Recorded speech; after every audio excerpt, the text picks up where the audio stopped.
Today, let's take a quick look at new custom parts made for an Autozam AZ1 and Suzuki Cara. Tom out in Australia made us a bunch of cool stuff, and he made it available to the public for people that need them. So I have a good sample of everything here. I think I have one of everything here that he offered. I don't remember, but these are the shifter bushings. That center bushing, this is nice and soft. Looks like it'll work. You gotta put some lube on this, I think. This is the little one on the side. This is a cup holder. This thing's really nice, actually. This is cool. And these are the windshield cowl trim bits. It converts it to use an Allen head, like a nice screw, instead of like the self-tapping type screw that's currently in there. And these, I believe, are the headlight adjuster things. You know what, I don't know what I'm looking at. Anyways, this is a replacement door striker piece here. These are all either replacement parts to upgrade or replace any damaged parts. And obviously this is just an upgrade. It's really cool. We're gonna focus on this guy first. These screw mounting things basically replace stuff like this. It goes specifically under here, under the cowl piece, but there's also some around the car. I'm not familiar with where all of these are. I'll have to look at the instructions and info again. These are the headlight holder clips. These are kind of loose and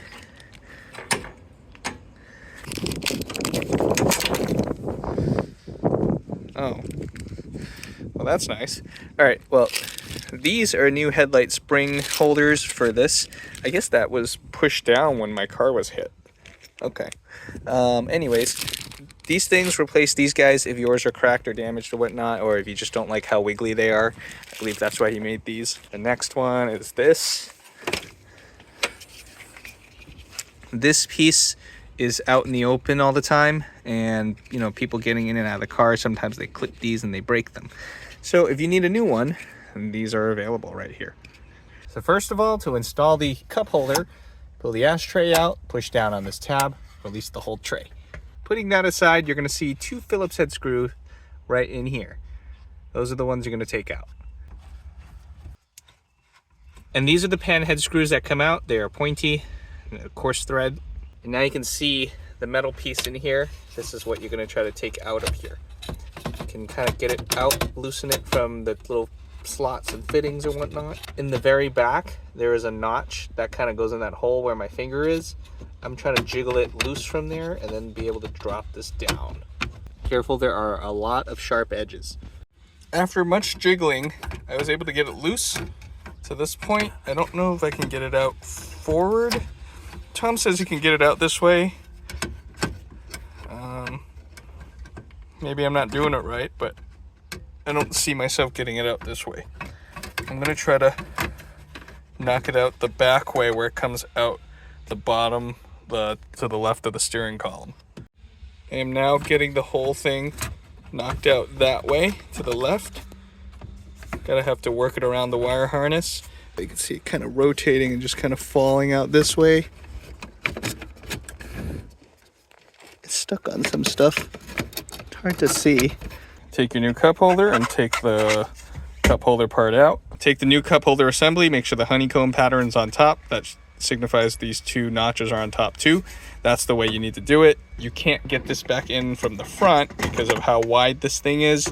You're not going to be able to tilt however you want to get this through.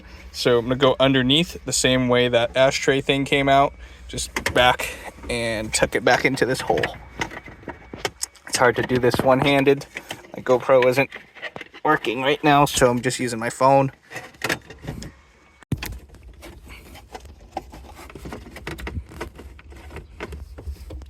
You can see I got this all the way up here again.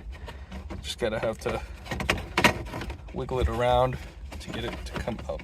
After fumbling with this a little bit more, I seem to have got it to where I need to be.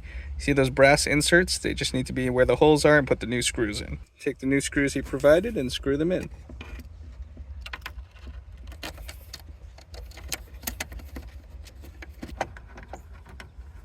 Take the two little tiny screws, put them into the brass thing here. These are the retainer screws that keep the whole thing from sliding out on you, like once you put it in there. They don't have to be super tight. You can see how I'm just kind of spinning them in like that. This should be ready to go. You're gonna see there's like a groove in the center there. That's where you're gonna have to line up to that thing. It's like a track, and that goes in. You can feel some resistance when you first pop that in with those screws. See how now I can't pull this thing back out? Now, let's hope everything was installed properly.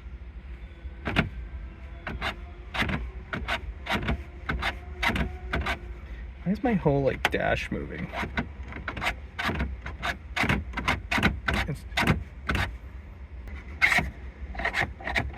You see how now it no longer pulls out? This is kind of small. I wonder what I can put in here. Okay, so I got a small variety of drinks here, just a 12-ounce can of soda. Okay, that does fit there. Now I'm considering if you have a different kind of radio, you may have some clearance issues there. Possibly. Okay, so a can of soda fits. We all love to drink wood glue. That holds a whole bottle of wood glue pretty good. You can see it has some spring to it, but it does hold it, and this fits pretty well. All right, not wood glue. How about just a regular bottle of water? That fits too. All right.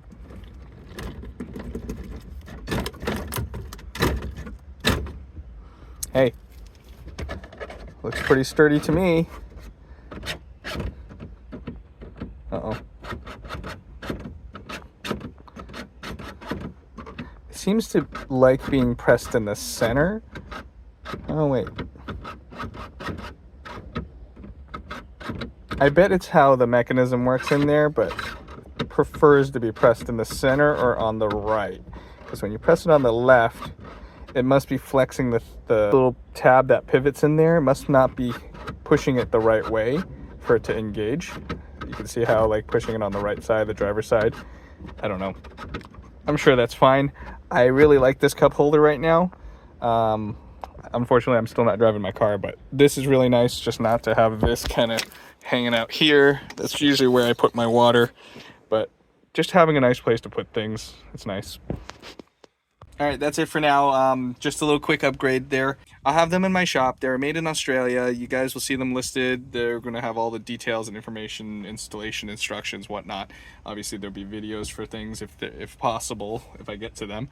If Tom hasn't gotten to them. What I've been wanting to do on top of me like having parts produced for this car, and obviously there are other people out there making great things like this, so to make these easily accessible, I wanted to collect all the parts available to make them available on my website store. My idea here is to have the maker ship all the parts when somebody orders them, wherever they happen to be in the world. In this case, these were made by Tom in Australia. They were shipped over to me in bulk to distribute to all the US people to save on shipping costs. In this case, I got extras of these things, so most of these will still come from me in the US. And then if you guys still want to get more, we'll have to sort this out with Tom, get them from Australia or something direct to you. I already do this with Andy out in the UK. He had a whole bunch of the body bolts like remade, so all the sets that he has remaining, I have them listed on my site. People can buy them, and I've been letting Andy know that somebody bought the stuff and the payment goes over to him and he ships them out to wherever they need to go directly from the UK. So thank you for watching, guys. Please subscribe to this car madness that I have going on here. I just listed the Cara for sale, this one, the one that I just got working again. It doesn't have the title. I'm gonna see if anyone will buy it with just the import papers, just to make it a cheap sale. I'm asking $4,500 for this. So if you want to buy it, let me know. I would rather it be a local person around me, because I don't want to deal with having to have it delivered or whatever. Obviously, it's a cheap buy. You can just pick it up and go home. That kind of deal. I have all the papers that you need to get it registered. I made some videos on this truck, and I just redid well, I didn't redo them. I got these nice pleather seat covers that I just redid onto the seats. Looks much better than the torn seats. I had to like make little modifications for the stuff like that, but it was pretty simple. I made a couple videos already on this truck of me like when I got it, and then of me figuring out why it doesn't work, and now it works. So here, it's ready for sale. I'll see you guys next time, and subscribe for more content. Maybe you guys want to buy a K car from me, you know, K truck specifically, I guess. All right.